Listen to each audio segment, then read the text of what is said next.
ईसा पूर्व छठी शताब्दी में उत्तर भारत में सर्वप्रभुत्व संपन्न एक राज्य न था। देश अनेक छोटे बड़े राज्यों में बटा हुआ था। इनमें से किसी किसी राज्य पर एक राजा का अधिकार था, किसी किसी पर किसी एक राजा का अधिकार न था। जो राज्य किसी एक राजा के अधीन थे उनकी संख्या 16 थी। उनके नाम थे अंग, मगध, काशी, कोसल, मल्ल, चेदी, वत्स, कुरु, पंचाल, मल्ल, सौरसेन, अश्मक, अवंती, गंधार तथा कंबोज। जिन राज्यों में किसी एक राजा का आधिपत्य न था वे थे कपिलवस्तु के शाक्य, पावा तथा कुशीनारा के मल्ल, वैशाली के लिच्छवी, मिथिला के विदेह, रामगाम के कोलिय, अल्लकप्प के बूली, केशपुत्त के कालाम, कलिंग, पीपलवन के मौर्य तथा भग्ग जिनकी राजधानी सिंसुमार गिरी थी।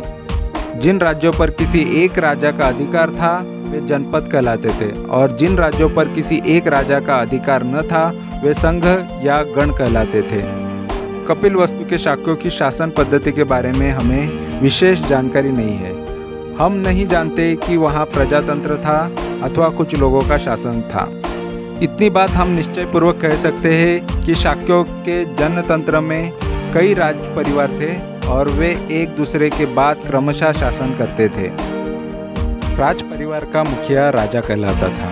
सिद्धार्थ गौतम के जन्म के समय शुद्धोधन की राजा बनने की बारात थी। शाक्य राज्य भारत के उत्तर पूर्व कोने में था। यह एक स्वतंत्र राज्य था, लेकिन आगे चलकर कौशल नरेश ने इसे अपने शासन क्षेत्र में शामिल कर लिया था। इस अधिराज्यिक प्रभाव क्षेत्र में रहने का परिणाम यह था कि कौशल नरेश की स्वीकृति के बिना शाक्य राज्य स्वतंत्र रीति से अपने कुछ राजकीय अधिकारों का उपयोग न कर सकता था। समय के राज्यों में कौशल एक शक्तिशाली राज्य था। मगध राज्य भी ऐसा ही था। कौशल नरेश, प्रसेनजीत और मगध नरेश बिंबिसार सिद्धार्थ गौतम के समकालीन थे।